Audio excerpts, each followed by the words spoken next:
তামিম ইকবাল একটা কথা সে প্রথম দিনই এসে বলছে যে সে নির্বাচন করবে। আপনি সবচেয়ে বেশি হাইলাইটেড হয়েছিলেন তামিমকে দালাল বলার জন্য। আপনার কাছে কি পরে মনে হয়েছে কিনা কখনো যে আপনি কাজটা ঠিক করেন নাই? সরাসরি তামিমকে দালাল বলি নাই। আপনি আসলে ওই সময় যে মন্তব্য করেছিলেন আপনি এখনো সেটার সাথেই স্ট্যান্ড নিচ্ছেন? না, সেই জায়গায় কোনো মানে রিগ্রেট করার কোনো কিছু নাই। তার কারণ হচ্ছে যে এটা সিচুয়েশন। আপনি রিগ্রেট কেন করেন না? পাবলিক ভালোবাসার জন্য? That was not the Tamim Iqbal, that was his role, that was neither Tamim Iqbal not anybody else, that was only the role behind the person. Clear. এই তামিম দালাল বলার পরে ঘোরার পর আপনি কি কোনো থ্রেট খাইছিলেন কিনা যে থ্রেট আসছে এরকম? না, আমাকে বলছে, আমাকে এরকম লোকজন বলছে যে আপনি ওপেনলি ক্ষমা চান, না হয় এই হবে সেই হবে। তাই আমি বললি যে এটা ক্ষমা চাওয়ার মতো তো কোনো বিষয় না। আপনার কাছে কেন মনে হলো যে ভারতীয় পারপাস সার্ভ করছে? ভারতীয় মিডিয়া কন্টিনিউয়াসলি বাংলাদেশ কত টাকা লস করবে, বাংলাদেশ কত টাকা এই বিশ্বকাপ খেলতে না গেলে বাংলাদেশের কত ক্ষতি হবে, বাংলাদেশ আদৌ টিকে থাকতে পারবে কিনা, বাংলাদেশের ক্রিকেট বোর্ডটা আদৌ টিকবে কিনা। রিসেন্টলি কিন্তু তামিম ইকবালের এই বোর্ড অনেকগুলো কাজ করছে যেগুলো খুবই পজিটিভ, হাইলাইটেড। এখন শুধু তো নেগেটিভ আলোচনা করলেই হবে না, সেক্ষেত্রে অনেক পজিটিভ কাজ হচ্ছে। এখন আপনার কি মনে হয় এগুলো নির্বাচনের আগে প্রচারণা? খালি একজন ক্যাপ্টেন কার্ডকে দিয়ে আমি একটা হাইপ তৈরি করলাম। এই 30-35 হাজার টাকার যে পার্থক্য, এই পার্থক্যটা কোথায় গেছে?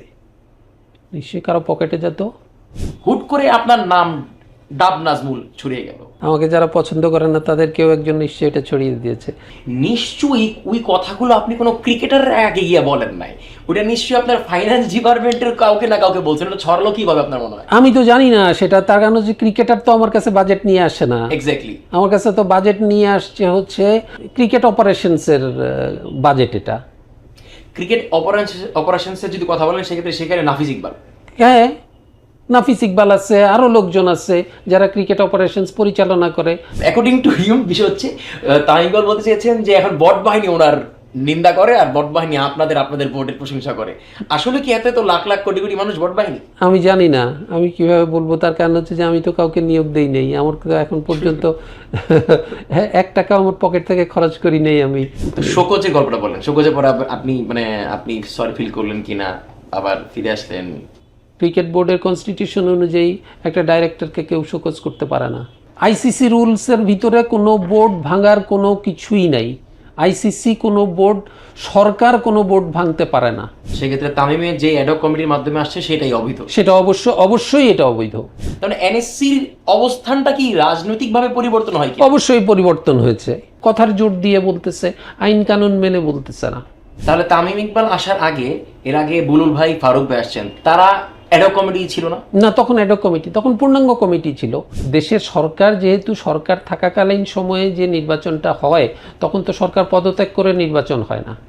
এখন দেখার বিষয় হচ্ছে যে ভোট দেওয়ার ভিতরে কোনো ধরনের কারচুপি হয়েছে কিনা।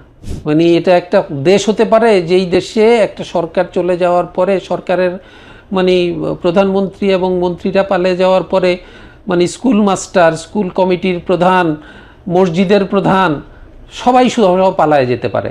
বুলবুল ভাই পিছের রাস্তা দিয়ে বের হয়ে চলে গেছে, তো ওই দিন তো উনি পূর্বাচলে ছিল।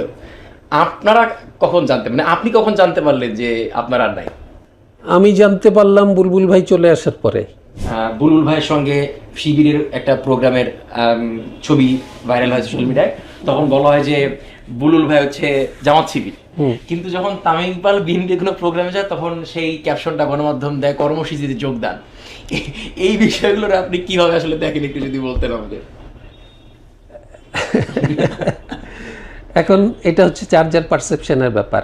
তামিমের বর্তমান বোর্ড যদি সমস্যা হয় বা অবৈধ হয়, তাহলে তো বুলবুল ভাইয়ের বোর্ডও অবৈধ। এটা অনেক সাধারণ দর্শকের প্রশ্ন। এই বিষয়ে একটা অ্যান্সার আপনার কাছে।